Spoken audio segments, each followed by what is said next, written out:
Вести на Канал 8. Добар ден. Општина Виница во текот на оваа година ќе бара начин да ги намалува финансиските обврски што преостанале од лани, а чија висина достигнува над 43 милиони и 300 илјади денари. Околу 90% од долговите се на локалната самоуправа, а остатокот на училиштата и другите буџетски корисници што се под нејзина надлежност. Високите суми на долговите на општина Виница, што новата локална власт ги наследила до крајот на декември лани, ќе се покриваат во текот на оваа година. Вкупните обврски изнесуваат над 700.000 евра, па со приходите што се остваруваат на годишно ниво, многу бавно ќе оди намалувањето на задолженоста. На редовната пета седница на Советот на општината, на која меѓу другото се разгледуваше и извештајот за достасани неподмирени обврски, заклучно со 31 декември, беше нагласено оти најголем дел од долговите се на локалната самоуправа, а само 10% на буџетските корисници што се под нејзина надлежност. Вкупните обврски на општина Виница заедно со обврските на единките корисници изнесуваат 43 милиони 337 илјади денари, од кои што 5 милиони 135 илјади денари се обврски на единките корисници, во најголем дел за превоз на ученици и за комунални услуги, додека 38 милиони 202 илјади денари се однесуваат на обврски на општината спрема добавувачите. Покрај овие обврски, општината има и обврски за неисплатени надоместоци на советниците во износ од 813.250 денари и обврска за добиената позајмица од 2011 година спрема републичкиот буџет во износ од 6 милиони денари. Без ниту една дискусија, советниците од двете советнички групи го изгласаа извештајот, при што не се побара ниту мислење како настанале високите долгови и како се планира тие да се отплаќаат. Дополнително на седницата се разгледуваше и извештајот за промените на состојбата на секое задолжување, при што на крајот на годината немало обврска за враќање главнина или камати од кредити, но тоа не значи дека во текот на 2018 година општината ќе биде ослободена од ваков финансиски товар. Од финансиската служба потврдија оти кредитот од Светска банка во висина од 8 милиони и 708 илјади денари преостанува да се вратат близу 7 милиони. Покрај финансиските и други прашања кои доминираа на седницата, советниците ја прифатија и оставката на нивниот колега Митко Илиевски од советничката група што ја предводи СДСМ, а на негово место мандатот му го верификуваа на Горан Ѓоргиев. Пред предстојната градежна сезона повторно се намалува висината на надоместокот за комуналии во општина Кочани. Таквата практика, што започна пред неколку години и годинава беше едногласно прифатена од страна на општинскиот совет. 20% понизок надоместок за уредување на градежното земјиште, односно за комуналии, ќе плаќаат граѓаните на Кочани, кои ќе градат во првата половина на оваа година. Советот на општината на последната седница едногласно го усвои предлогот што пристигна од Комисијата за комунални работи, планирање и уредување на просторот, со што одлуката веќе стапи во сила и ќе важи до крајот на мај. Од општината велат дека главна цел со ова поевтинување е да се даде поттик во изградбата на нови објекти пред предстојната градежна сезона. Попустот на висината на надоместокот за комуналии е утврден со програмата за уредување на градежното земјиште на подрачјето на општината за 2018 година и се однесува за градење објекти со намена за домување и за комерцијални дејности, но не и за викенд куките на Пониква. Ваквата практика се спроведува неколку години, со што им се овозможува на инвеститорите да платат понизок надоместок за уредување на градежното земјиште и да ја поевтинат изградбата на сопствените објекти. Иако во изминатите години на седниците на Советот имаше предлози рокот на важноста на одлуката да трае во текот на целата година, тоа не беше прифаќано со образложение дека негативно би се одразило на веќе испланираните приходи во буџетската сметка. Инаку, во текот на 2017 година били издадени 94 одобренија за градба, од кои околу 80% се за индивидуално и колективно домување, а остатокот за изградба на објекти со комерцијална дејност. Успешно заврши работната посета на градоначалниците од Источниот Бански регион на нивните колеги од регионот на Благоевград и Петрич во соседна Бугарија. На средбите се разгледувале можностите за управување со природните подрачја што се заштитени, како и условите за добивање странска финансиска подршка за развој на руралниот туризам кај нас. Во рамки на програмата за зачувување на природата, што е проект на Швајцарската агенција за развој и соработка, делегација составена од градоначалници од Источниот плански регион, од представници на Министерството за животна средина и за земјоделство, како и од јавното претпријатие Македонски шуми и од Центарот за развој на Источниот плански регион. На крајот на минатата недела остварија средби со своите колеги од Бугарија. Градоначалниците разговарале со представници на локалните и владени институции кои управуваат со заштитените подрачја во регионот на планините Беласица и Рила, а со кои биле споредени и разгледани пристапите кон управување на подрачја со различен степен на заштита. Искуствата од Бугарија наспроти локалните состојби во источниот дел на Македонија ќе служат како појдовна точка за изнаоѓање соодветни мерки за заштита на природата во Малешевијата, на Осогово и на Плачковица. Било речено дека ова се региони кои изобилуваат со биолошка разновидност и природни вредности, а засега немаат формална заштита во Македонија. За време на посетата, делегацијата имала можност на терен да се запознае со различните активности што ги спроведува локалното население и да разговара директно со оние кои имаат најголема придобивка од постоењето на заштитените подрачја. Оваа посета ја потврдила и можноста за блиска прекугранична соработка на соодветни институции од Македонија и Бугарија.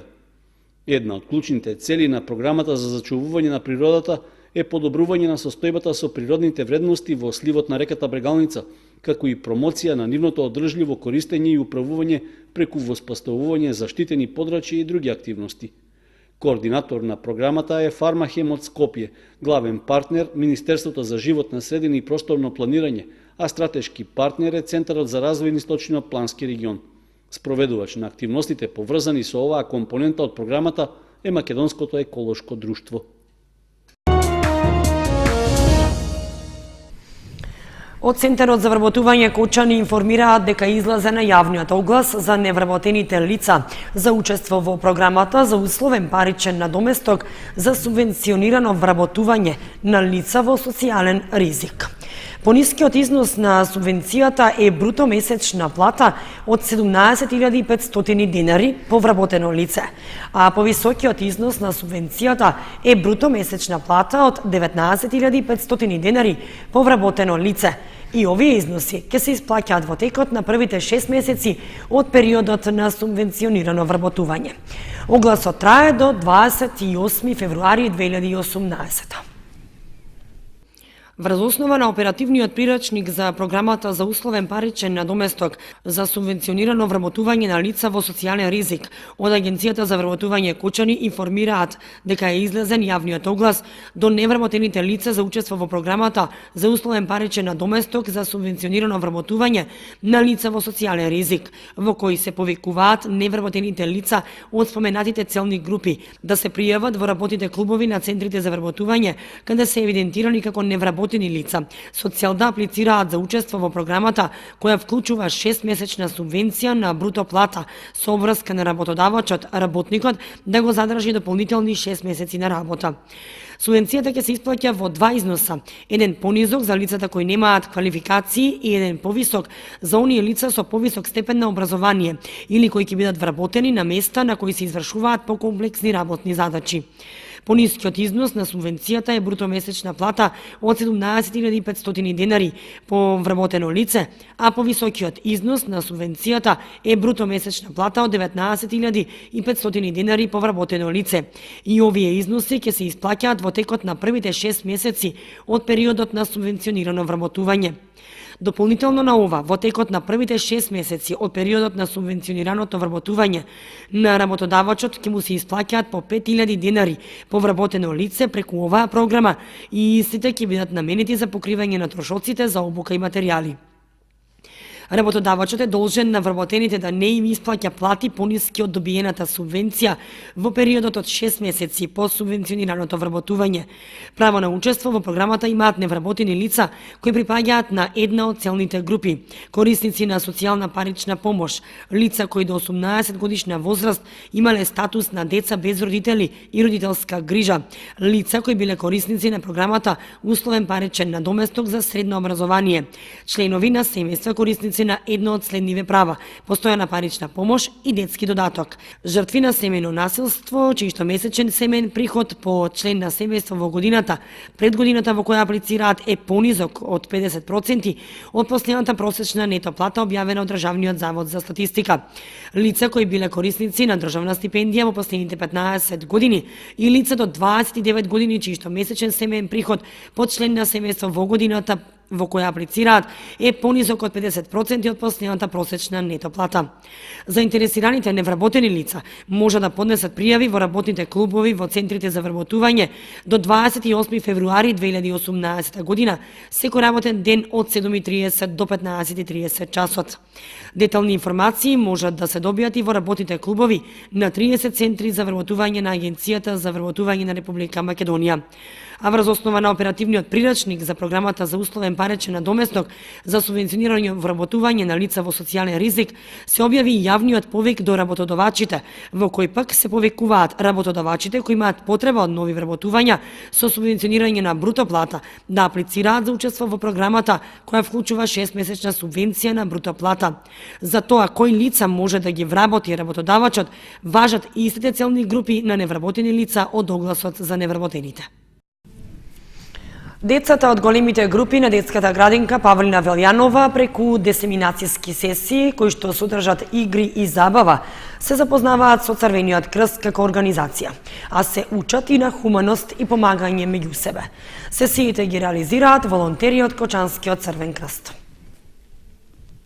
Општинската организација на Црвениот крст Кочани во соработка со детската градинка Павлина Велјанова веќе трета година поред ја спроведува активноста десеминацијски сесии за деца од предучилишна возраст, а истите ќе се реализираат во сите 5 клона на градинката, информираат од Кочанскиот Црвен крст. Целта на овие сесии е самите дечиња да научат повеќе за организацијата на Црвениот крст, за емблемот што го користи, да научат што работи самата организација, дека помага на лицата на кои е потребна помош, како и да говориме за хуманост помеѓу себе, почитување, помагање, се со цел да ги поттикнеме хуманите и солидарните чувства дека на младите граѓани во нашето општество дека треба да се почитуваат, дека треба да се помагаат меѓу себе.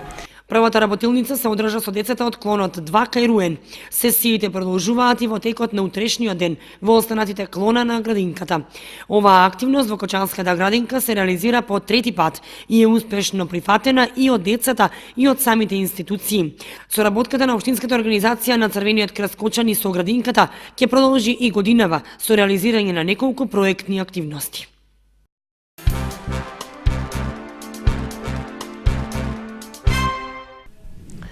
Дека на кочанци им недостасува прикажување на филмови, јасно се покажа за време на викендов, кога и во двата дена на прикажување на македонскиот филм Исцелител, салата на Центарот за култура Бели Мугри беше преполна. Истиот е на Ѓорче Ставревски, а во главната улога игра кочанецот Благој Веселинов.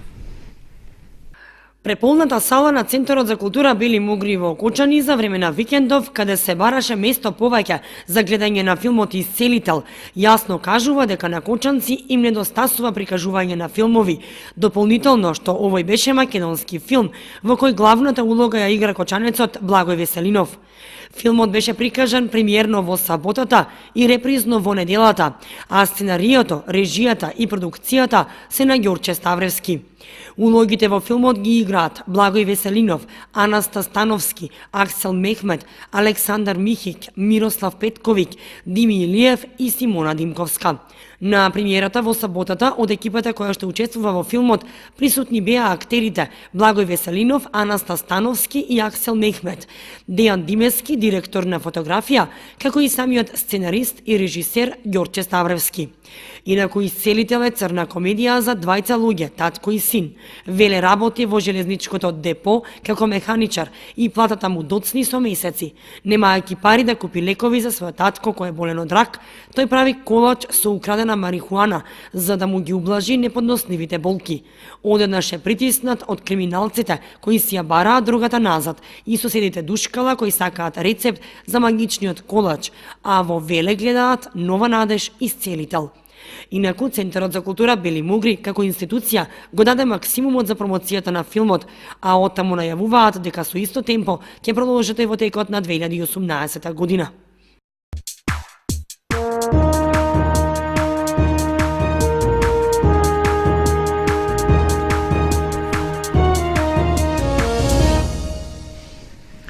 Следуваат спортските информации. Викендов во Оризари се одржа третиот турнир во футсал во рамки на одбележувањето на Свети Атанаси, празникот на населбата. Учествуваат 4 екипи кои се напреваруваат во 3 категории во пионерска конкуренција. Екипите на Слога 1934 од Виница, Фудбал Старс од Кочани и Младост Тошев од Оризари се победници на турнирот во футсал, чиј што организатор беше Фудбалската академија од Оризари, а што викендов се одржа во салата на основното училиште Крсте Петков Мисирков. Се работи за трет ваков надпревар, на кој покрај домашната беа учесници уште 3 екипи, а главната цел е популаризација на спортот меѓу најмладите. Воедно турнирот се одржува и во знак на одбележување на празникот Свети Атанаси, што традиционално се прославува како заштитник на населбата. Организаторот е задоволен од тоа како поминаа надпреварите, а потврда за ова е и интересот меѓу публиката која дојде да ги види најинтересните мечеви. Турнирот помина многу добро. Ова година имавме 4 екипи од Каменица, од Виница и Кочани и ние домакините. Поделени во 3 генерации, 2007, 2008, 2010 генерација, околу 120 дечи на учесници. Турнирот веќе останува традиционален турнир. Планираме до година да го прошириме со повеќе екипи. Ќе гледаме и меѓународно да го направиме.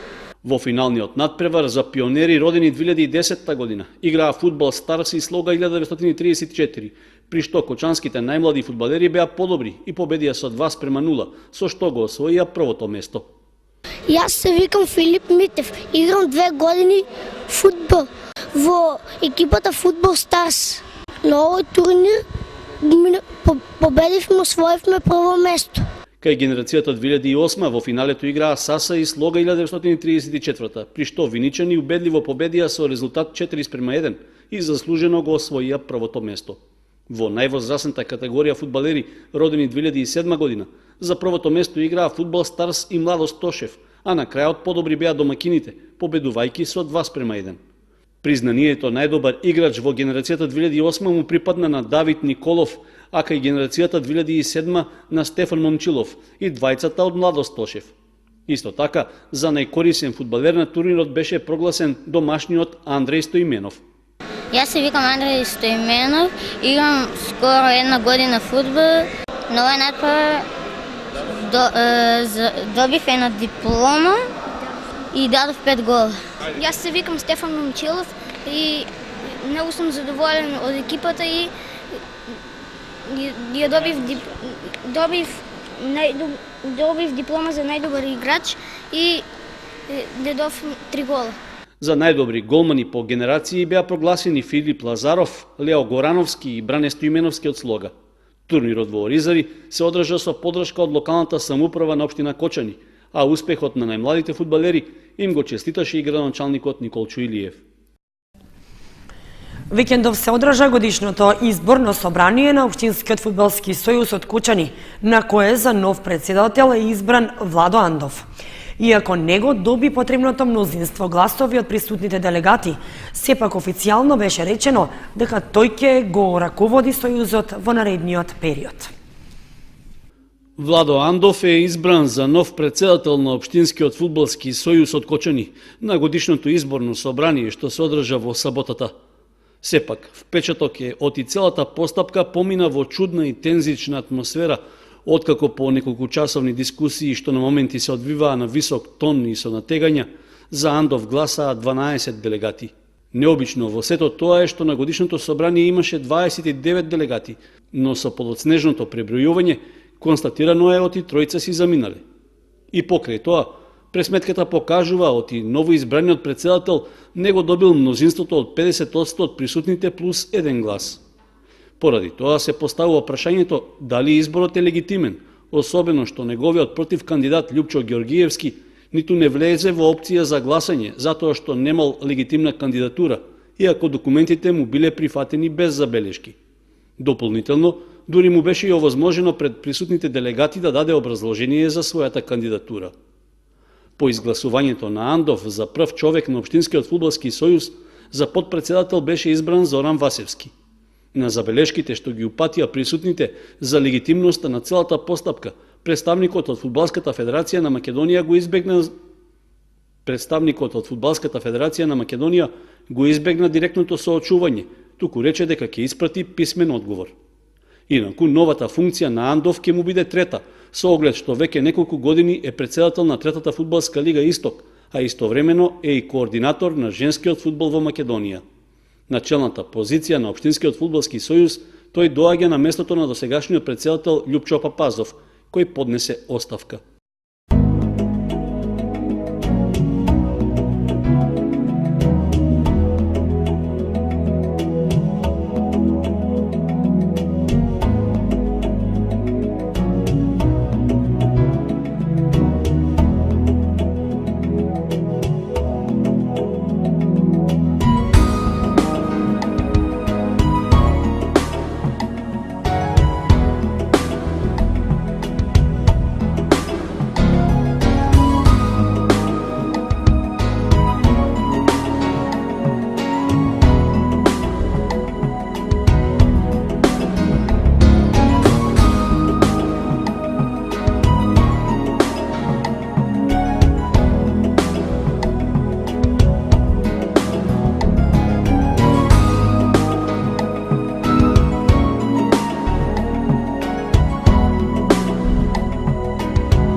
Почитувани, тоа беше се што ви подготвивме за ова понеделничко издание на вестите на Канал 8.